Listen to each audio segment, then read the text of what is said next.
Hi everyone, this is Dr. Sharmila. And this is Ashile. And we're the authors of the book, I Misunderstood. Thank you so much for watching part 1 of the top 10 things teens should know before heading out to college. Yes, and if you haven't watched that video yet, we link it down below. Go watch that first and then come back to this video.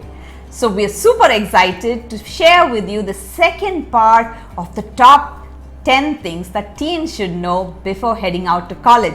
Are you ready, Ashile? Absolutely. So, starting off at point number 6, we have learn how to or get into journaling or photography, and I have a really good reason for this. Every time that I look through my photos, it's there's a saying that one photo carries or says a million words or something like that. And for me, every photo is kind of like a memory from the past. And when you get into recording the small things, you can really look back on it and just enjoy that. And the same goes with journaling. Just putting down your thoughts on paper and reading back on it would just be like a nice trip down memory lane. Very true. And let me share with you what Ashile used to do is every time something good happened, she'd just record herself and say, this is for my future self, Ashile, this is what I'm enjoying today. Yeah. It's a very simple thing, but then, there would be times where you're probably missing family or you're feeling alone. When you go back and you open that journal or look back at those pictures, it'll bring some really fond memories. Very, very important skill. Make sure to practice it and practice it over time, and you'd start seeing how much you have to be grateful for. So journal and make sure to capture memories with that cell phone of yours. Okay? So point number 7, Ashile, what is it? Okay, so point number 7 is read loads of books. And I know there are book lovers who read loads of books, and there are people who don't like reading. But the reason I put this in was because reading not only, helps you increase your vocabulary, and it's just a really nice pastime to have. It also just exposes you to the thoughts of so many different authors, and there's a lot that you can learn from them, whether it's a fictional book that gets you into a whole nother world, or it's a non-fiction book where you're completely looking inside the brains of an author. It is something that once you find the love for reading, you can never let go of it. True. And let me share with you here, like my quick super facts that I give you. A person who reads books lives 1,000 lives, whereas a person who doesn't just lives one. And for people who find it very difficult to read books, just like me, the best part is there's so many apps that you can actually download which can actually read that book out to you. The basic reason here is to just fill your mind with positive thoughts which will help you and be your best companion whenever you're alone, whenever you're traveling. A book is the best companion to have, so make sure to learn that skill as well. Okay, that brings us to point number 8. Awesome. So point number 8 is learn how to do goal setting. And I think this one was super important in my life because there's a huge difference between what you're like when you have goals in life and you know what to do versus when you don't. And it's super unscattered and unplanned otherwise, but when you learn how to do goal setting or plan out your day, it helps you organize your time better and achieve the things that you truly want to achieve. Very well said. When you go to Google and you say, I want to go somewhere, Google will go wondering where to go. But then if you go and tell Google, this is exactly where I want to go, it'll tell you how fast you can get there, what are the routes that you have to avoid. Like that, if you know what your goal is and you're absolutely clear on your goal, getting there is going to be easy.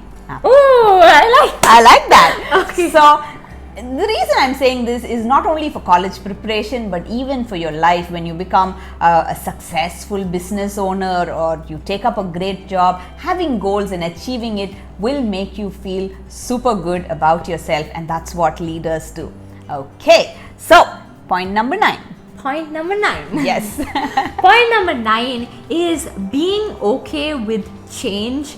And I mean, this is not something that you're okay with overnight, but change is something, like my mom says, and she said this to me ever since I was a cutie tiny kid, and that is change is the only constant. And I think that us as teenagers, of course, there's a lot of things that we're attached to, and sometimes change is very hard to deal with. And the reason that I put it in this list is because when you're off to college, or when you're letting go of not letting go, but when you're learning how to find new friends in college, all of those things are new and they can be a little difficult to deal with.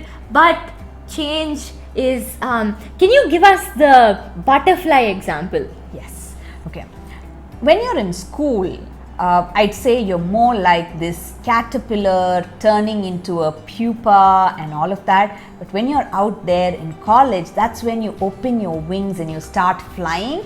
The change might seem very, very difficult, but then when you go through it and you're okay to accept the change, suddenly you'll start seeing that your newfound freedom, the world is so beautiful to explore, but that requires for you to let go of some of the comforts at home. You won't have mommy coming and telling you eat on time, or I know, you just have to take care of yourself as young adults, and that's what leaders do. It's not a bad thing, it's just becoming more independent. So when you learn to accept change and embrace it, saying that the future is having something really exciting for you, it won't seem like a burden. So enjoy that journey, but be okay to accept any change that comes around your way. Okay, and so that brings us to the very last point. What is point number 10, Ashile? Okay, so point number 10 is finding optimism or joy in any situation.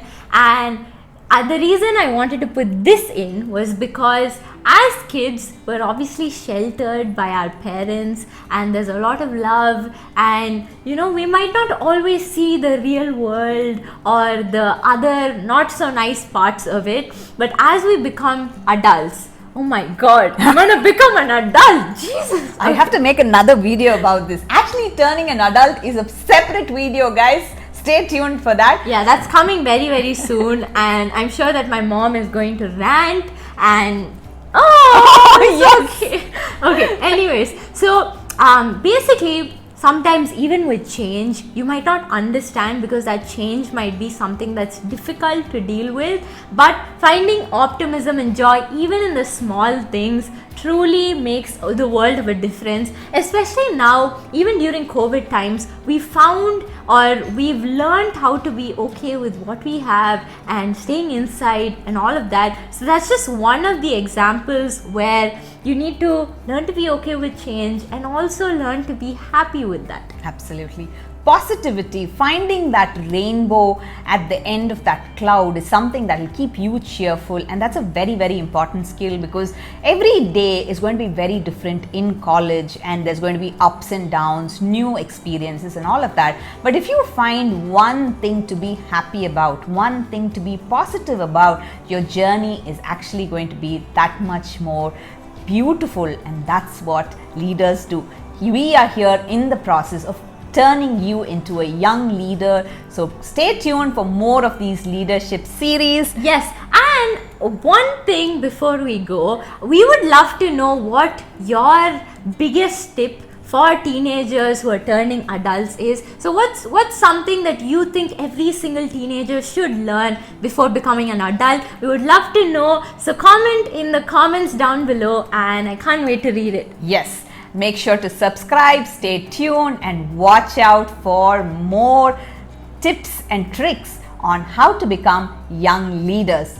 I will see you soon. Bye.